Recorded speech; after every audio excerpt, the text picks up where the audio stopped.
오늘 우리에게 주신 하나님의 말씀 요한복음 6장 14절 15절입니다.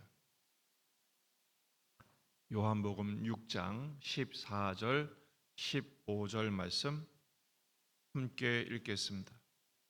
그 사람들이 예수께서 행하신 이 표적을 보고 말하되 이는 참으로 세상에 오실 그 선지자라 하더라. 그러므로 예수께서 그들이 와서 자기를 억지로 붙들어 임금으로 삼으려는 줄 아시고 다시 혼자 산으로 떠나가시니라. 아멘. 본문에 계시된 주님은 어떤 분이십니까? 다시 혼자 산으로 떠나가셨습니다. 오병이어의 표적을 보이셨죠? 사람들의 반응이 놀랍습니다.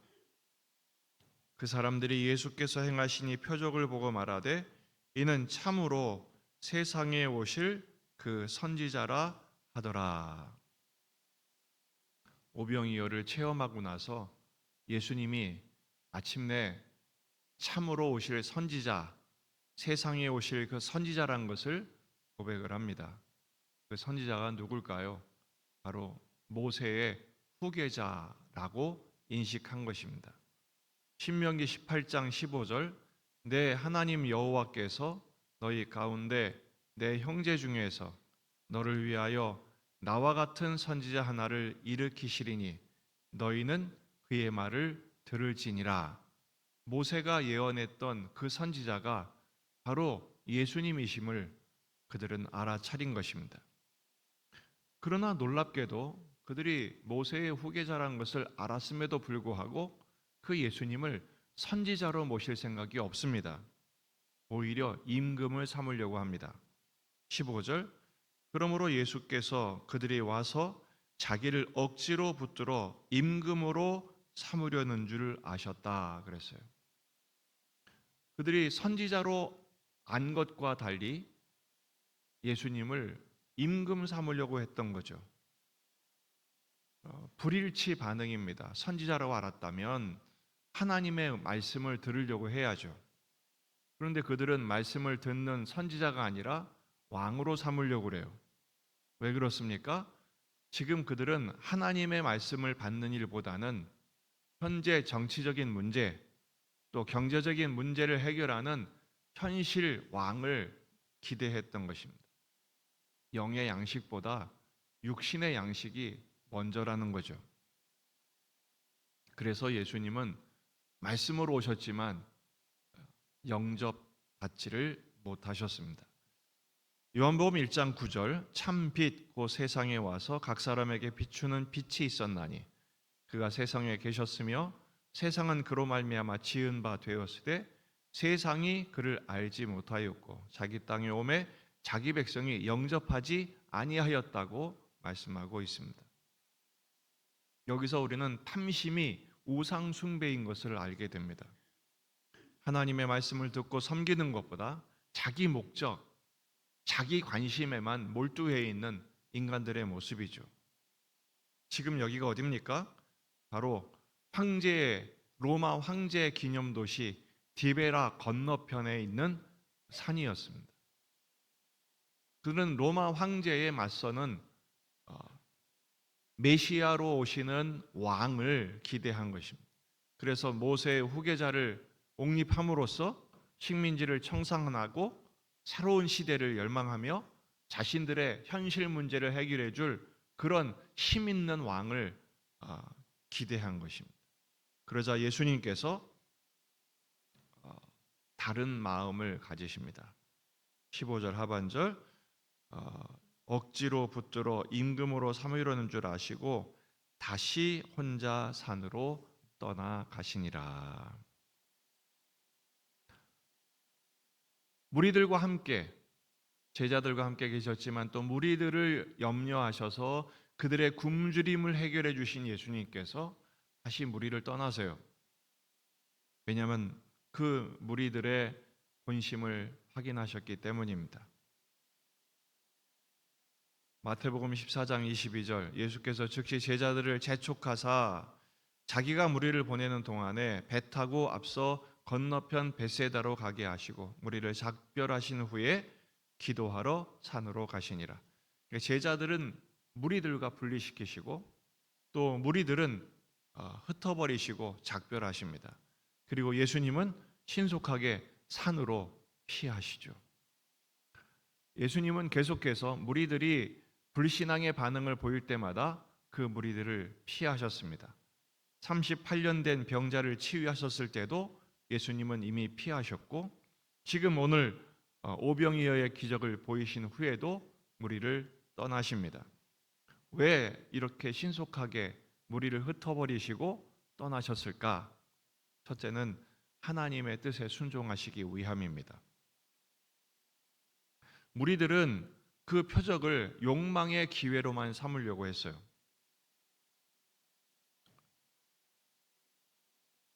하나님의 말씀을 듣는 대신에 자신들의 현실 문제, 형통만을 구하는 그런 기적으로 삼으려고 했죠. 하지만 하나님 나라는 이런 식으로 오지 않습니다. 하나님 나라는 십자가 없이는 소유할 수가 없죠. 예수님은 지금 십자가를 지러 가시는 중입니다. 이 오병이어도 마찬가지예요. 십자가를 통하여 그들에게 허락하실 하늘의 식탁에 대한 표적을 보이신 것이지, 지금 현재 문제를 해결하기 위한 현실 종교의 정도로 멈추기를 원치 않으신 것입니다. 그래서 예수님은 하나님의 뜻, 십자가의 길을 걷기 위하여 무리를 떠나신 것입니다. 두 번째는 기도하러 가신 것이죠. 예수님의 모든 관심은 오직 성삼위 하나님과의 교제하는 데 있었습니다. 주변의 환호에 흔들리지 않으셨어요. 사람들의 칭찬, 사람들의 환호, 사람들이 왕으로 섬기는 것에 으쓱해서 따라간 것이 아니라 오직 당신의 길을 걷는 것, 그리고 오직 기도하는 일에 집중하신 것이죠. 마가복음 1장 35절, 새벽 아직도 밝기 전에 예수께서 일어나 나가 한적한 곳으로 가사 거기서 기도하셨다. 예수님은 처음부터 그의 스탠스를 잃지 않으셨어요. 항상 먼저 기도하시고, 기도하시면서 삼위 하나님과 교제하시면서 이 땅에 오신 목적, 보내심을 받은 목적을 놓치지 않으신 것입니다. 십자가 일념으로 한 길을 걸으신 것이죠. 오늘 말씀을 두 가지로 적용할 수 있습니다. 나의 소원은 무엇인가 한번 점검해 보십시다. 우리의 소원은 뭡니까? 이 땅에서 잘 먹고 잘 살고 지금 현재 내 문제 해결되는 데 있지 않습니까? 물론 그것도 중요합니다. 그래서 하나님은 응답하실 거예요. 그러나 그보다 더 큰 것이 있어요. 주님의 뜻은 무엇입니까? 이것이 우리의 진정한 목적이 되어야 합니다. 우리 지난 주일 말씀의 초점이 뭐죠? 하나님의 얼굴을 구하는 신앙을 회복하자는 것입니다. 하나님의 얼굴, 하나님의 임재, 하나님의 영광, 오직 하나님과의 깊은 만남, 주님을 더욱 사랑하는 것, 그것이어야 하죠. 처음 사랑을 회복해야 합니다. 그래서 우리는 나의 소원을 내 소원이 아니라 하나님의 뜻이 무엇입니까? 여쭐 수 있어야 돼요. 주님의 뜻은 무엇입니까? 저는 주님의 뜻대로 살겠습니다. 주님의 뜻을 이루시옵소서.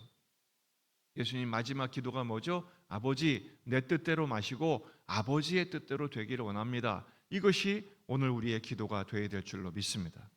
그렇게 될 때 주님의 뜻을 이루시면서 우리의 필요도 온전히 채우시는 하나님 아빠를 만나시기를 축복합니다. 두 번째는 우리의 영성이 오직 기도에 있는지를 확인하는 것입니다. 참 이 시대가 기도하기 힘든 시대입니다. 왜냐하면 너무 바빠요. 그리고 너무 아파요. 너무 분주합니다. 그래서 온갖 정보를 수집하고 일을 처리하느라 하나님을 만나는데 우리가 집중하지 못합니다. 예수님도 그 시험을 받고 계신 것입니다. 사람들의 칭찬, 박수, 그리고 사람들의 그 기대, 그거보다는 우리 예수님은 아버지의 기대를 먼저 생각하셨어요. 아버지께 엎드리신 거예요. 여러분, 이 고단함에도 불구하고 이 새벽에 나오신 것처럼 주님 앞에 나오신 거 참 잘하신 겁니다. 주님 앞에 엎드리십시오. 그리고 주님의 얼굴을 구하십시오. 주님의 손을 구하지 마시고, 주님의 손은 뭐냐? 내 문제를 해결하신 능력이라고 생각해요. 하나님, 내 문제 해결해 주세요. 근데 여러분, 내 문제보다 주님을 구하는 거예요. 주님과의 친밀한 사귐, 주님의 뜻을 이루시옵소서. 주님의 마음은 어떠십니까? 나는 주님을 사랑합니다. 오늘도 주님 저와 함께 해주세요. 어디를 가든지 무엇을 하든지 저를 붙드시는 하나님의 얼굴을 구합니다. 그 주님의 얼굴을 구할 때 마땅한 은혜와 평강으로 오늘도 우리를 붙들어 주실 줄 믿습니다. 하나님의 얼굴을 구하며 다시 혼자 산으로 가신 예수님처럼 주님과의 깊은 사랑과 사귐과 묵상의 시간을 통해서 주님 앞에 더욱 가까이 나아가는 저와 여러분이 되시기를 주의 이름으로 축원합니다. 기도하시겠습니다. 말씀을 붙들고 우리 자신과 가정과 교회와 지역의 복음화, 민족의 복음화, 세계 복음화를 위해서 환우들, 위독한 환우들, 또 수술 후에 회복을 구하는 환우들, 또 내일 또 시술을 받는 우리 성도도 있습니다. 우리 환우들을 위해서, 또 이 강추위에 군에 있는 아들들을 위해서, 또 새학년 새학기를 맞는 우리 자녀들, 결혼, 취업, 출산, 우리 자녀들의 모든 문제들을 위해 여러분 가져온 기도 제목을 가지고 간절히 기도하시겠습니다. 참 좋으신 주님, 은혜를